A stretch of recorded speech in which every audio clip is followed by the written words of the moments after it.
They told citizens their land was a commodity to be traded. Today, something far bolder has happened. A government has declared the soil itself a public trust, not to be sold, but to be held for the people. Imagine a law that ends private land ownership as a permanent right, forbids foreign purchase, and guarantees access to land based on citizenship rather than wealth. The shock is not violence, but the quiet overturning of a century-old system, and the promise that land will finally serve the many, not enrich the few. In a decisive break with the past, Burkina Faso instituted a sweeping reform that places every hectare under state guardianship. Under this framework, no individual, corporation, or foreign power may claim perpetual title. Instead, the state holds land in trust and allocates its use according to national priorities: food security, housing, energy projects, industry, and community well-being. Short-term leases remain available to outside investors, but permanent sales are forbidden. The message is simple and uncompromising. The land that feeds and shelters a nation will not be treated as an exportable asset. To grasp the magnitude of this change, consider how land was used for generations. Large parcels were quietly concentrated in the hands of wealthy elites or leased to foreign firms for export crops, resource extraction, or tourism. Villagers who had farmed ancestral plots were vulnerable to eviction. Smallholders operated without secure tenure, and entire communities were displaced to make room for projects that delivered profits elsewhere. By changing the ownership model, the government has interrupted that pattern. It has removed the legal mechanism by which land could be stripped from the people. This policy reframes ownership into stewardship. Where markets once decided the fate of a field, public purpose now guides decisions. Citizens, whether farmers, students, mothers, or youth, gain equitable access based on need and contribution, not bank balances. The reform was framed not as hostility to investment, but as a demand that investment align with national development goals. Investors remain welcome, yet only on terms that require partnership with local communities, job creation, environmental protection, and transparent benefit sharing. In short, foreign capital may operate on the soil, but it cannot own the ground that sustains a people. The psychological impact of the reform is immediate and profound. Where insecurity reigned, where planting a season's crop could be undone by a private sale, people can now plan for the long term. Farmers can invest in improved seeds, irrigation, and storage without the constant fear of eviction. Women, long excluded from formal landholding, are prioritized in allocations and cooperative programs. Youth, who often migrated to cities seeking work, are offered access and training so rural livelihoods become viable careers rather than last resorts. Land becomes a platform for dignity and opportunity rather than a source of permanent exclusion. Practical redistribution follows legal reform. The state's second phase focuses on targeted allocation and support. Smallholder farmers receive secure plots coupled with technical assistance in climate-smart agriculture, irrigation, and post-harvest handling. Women's cooperatives are prioritized for land and linked to processing and market access so that production translates into stable incomes for households. Young entrepreneurs are offered parcels with integrated support from seed, capital, and training to storage and value addition facilities, so agriculture becomes a site of innovation rather than stagnation. This is not about ideology. It's a design choice aimed at economic inclusion. Industrial land is managed similarly. Priority goes to domestic enterprises and regional partners that commit to processing and employment. Instead of exporting raw crops to be processed abroad, the policy incentivizes local food processing, textiles, and light manufacturing that create jobs and keep value inside the country. Urban planning benefits too, with land held in public trust.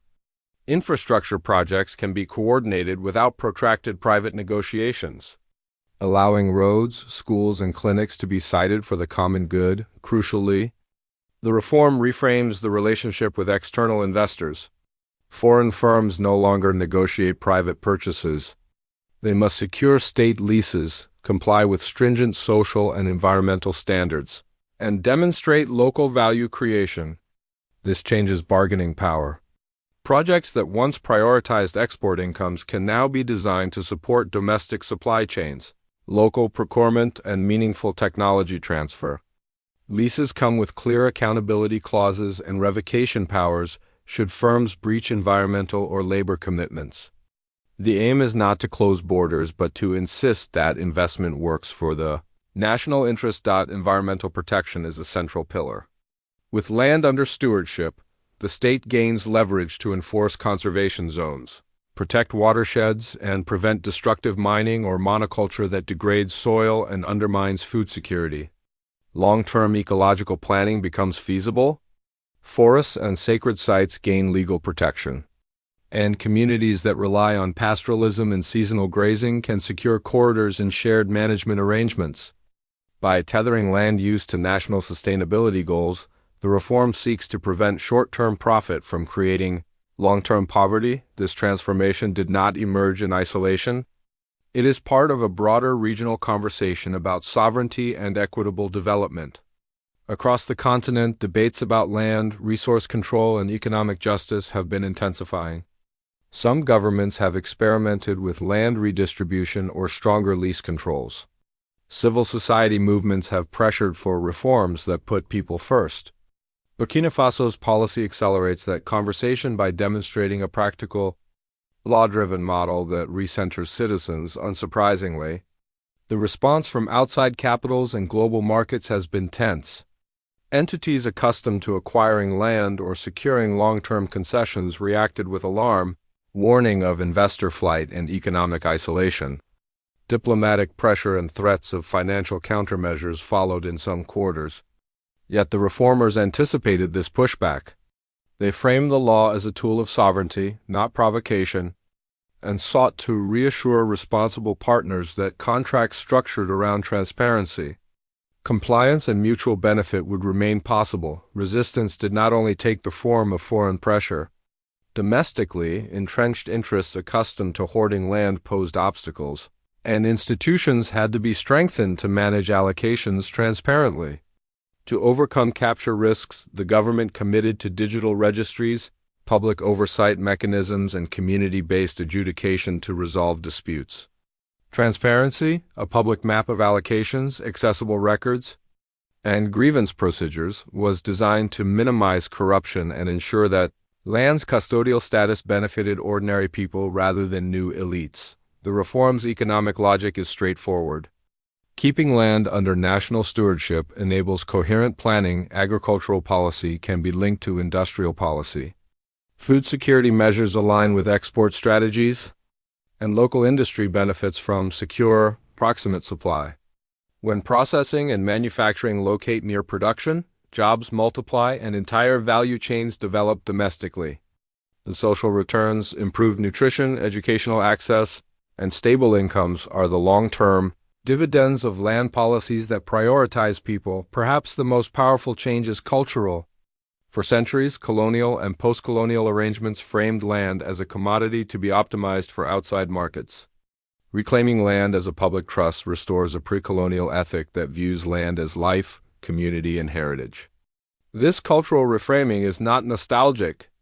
It is strategic. It grounds policy in a set of values that support resilience, intergenerational equity, and community cohesion. Scaling this model will require time and patience.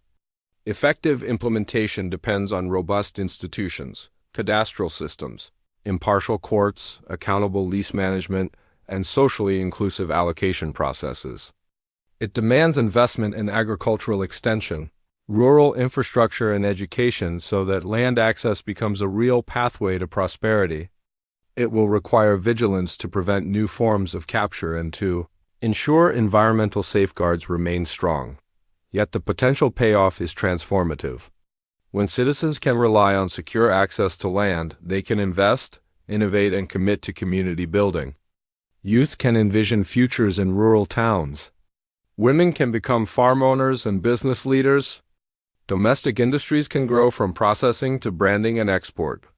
A nation that manages its land as a collective endowment gains a powerful lever for equitable development. Burkina Faso's decision to make land a national trust is a radical experiment in sovereignty. Not a withdrawal from the global economy, but a redefinition of the terms under which a nation participates. It asserts that development must be anchored in the dignity and well-being of people who live on the land, and it insists that foreign investment must respect national priorities.